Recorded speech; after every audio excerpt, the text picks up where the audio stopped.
Hello, everybody, and welcome to our daily check-in. It is a beautiful day. You can see it is a little chilly, but it's sunny, and I will take that any day of the week. Today's check-in topic is going to be about firsts. I was thinking about how this was a first for me and first for pretty much everybody being stuck in quarantine for such a long time that I thought today's check-in video should be focused on that. As a history teacher, I always find it interesting to think about events in history and, like today in history. So today is April 22nd, 2020. So thinking about what are some things that happened on this day in history, which in fact were also firsts. The first one took place back in 1915. And coincidentally, Mr. Brady, Miss Pickle, and I had a live event through at school where we were talking about trench life in World War One. And one of the topics that I was talking about were weapons used in World War One. And one of those weapons was poison gas. And actually, in 1915, on April 22nd, at the Battle of Ypres, chemical weapons were used for the first time, or poison gas for the first time in war. And it's interesting how that one event really changed the world.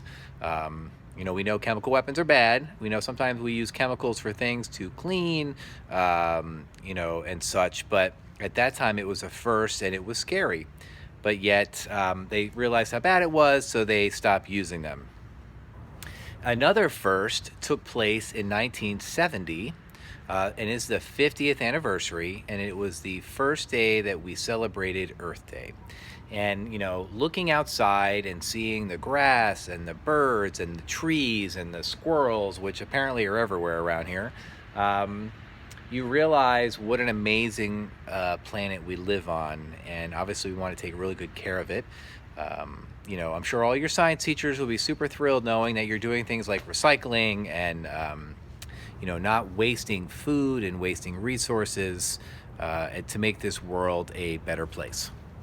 So those are two things that happened on this day in history that also were firsts. So keeping that in mind, I thought I would share a few firsts that, with you, and then maybe you could start thinking about some of your firsts. Like I remember way back in 1983, I met one of my really good and best friends the first day I moved into my new neighborhood. And that was the first time I ever met him. And I will always remember that. It was the first time I ever met him.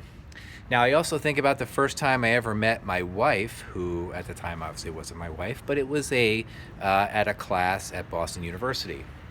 I think about my first day at Randolph Middle School teaching.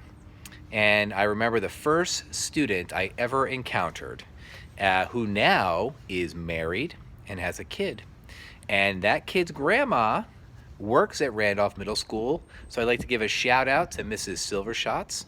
It was her daughter was the first student I ever met at Randolph Middle School in September of 2001. So thinking about, firsts, I always remember too the first time I remember to ride a bike. I lived in Morse Township.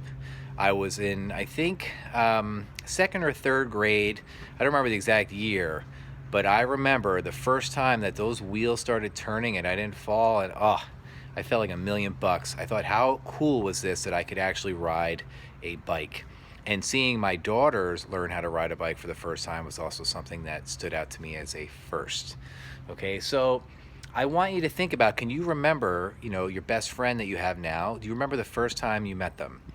Do you remember your first day of school? You might not. I don't know. I can't remember my first day of school. It was a long time ago, but you might. Do you remember what it was like the first day you went to Randolph Middle School, whether it was on a tour from the elementary, or do you remember your first day when you went to Randolph Middle School on the first day of school? How did you feel? So thinking about first is great. Now, kind of spinning back and doing like not quite a full circle, but I talked about this day in history, and I talked about how in World War I was when the first weapons were used. Oh, you can hear the weed whacker going out there. But when I think about war, one of the things that a lot of teachers don't always talk about when it comes to war is the letter writing. Now, Mr. Brady, Ms. Pickle, and I had our students work on letters, trench letters, so sending it to their families. But the reason why we know so much about the Civil War was because of all the letters that were written at that time. So one thing that you can try to do while you're home is you can either write letters to yourself, because if you can write some of these things down, you'll remember them in the future. My wife had also suggested maybe you can make some kind of time capsule where you can put in things that remind you the most of being home, and then look at it maybe 10 years from now, 15 years from now. It would be kind of interesting to see. It's something I definitely want to try. So when you're thinking about first, this whole experience is a first for all of us. And it's something that I'm sure, will never ever forget. My wife asked me, do you think our kids will remember this in the future? And I find it hard to believe that you will forget this. I'm wondering, the first time, how we're going to feel. Like, think about first. The first time you get to see your friends and actually, like, maybe high five them or give them a hug or something, that might be a day, will be a first that you will remember. So all I can tell everybody is, hopefully you're having an amazing week, and the sun is out. It is still kind of chilly, but the fact that I can hear weed whackers and lawn mowers, it makes me think that the warm weather is in fact coming. I'm hopeful. But you guys have an amazing day, and reach out to your teacher, say hello. I got a message from a student today just asking how I was doing, and I have to tell you, it made me feel like $1,000,000. So that student, you know who you are. I just want you to know you made my day today. And the student yesterday who mentioned that she enjoyed the live event also made my day. So it's the little things that make your teacher super happy. And just know that we're doing everything we can to help you out and, make this the best possible experience for you.